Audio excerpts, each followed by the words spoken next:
с Велим Алиев.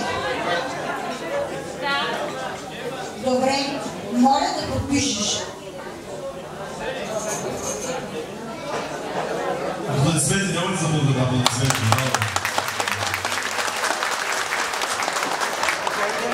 Селим Алиев, Селимов, съгласен ли си да сключиш доброволен брачен съюз с Вили Василева?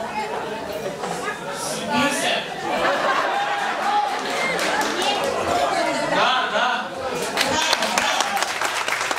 Хайде да потвърдиш думите си с подписа.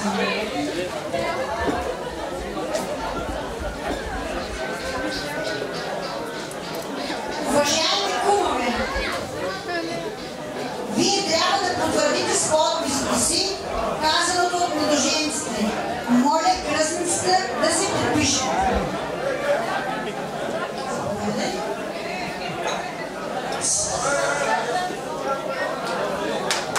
Кръстника да заповяда.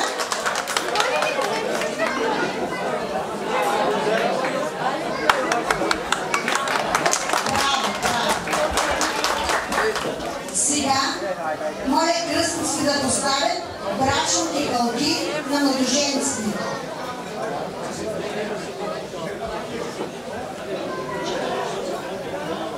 Кръглата форма на пръстените символизира вечната любов и обещанията, които са се дали. Хайде кръстни, подържете. Бабата плаща.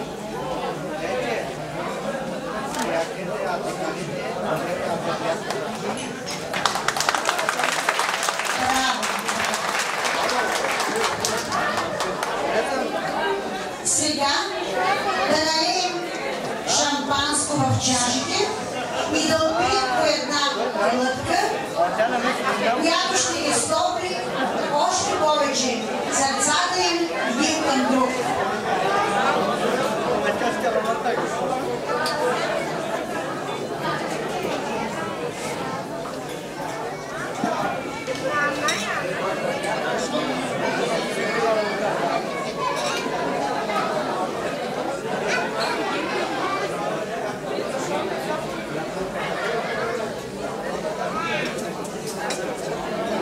Пийте първата на здравица.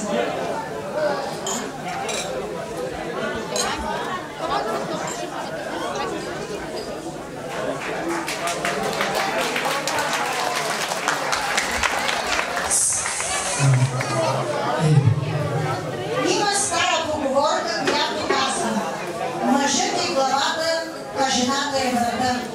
Врата се върти, главата в различни посоки.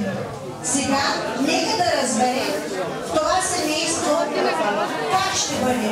Който пръв настъпи, той ще бъде лидерът в семейството.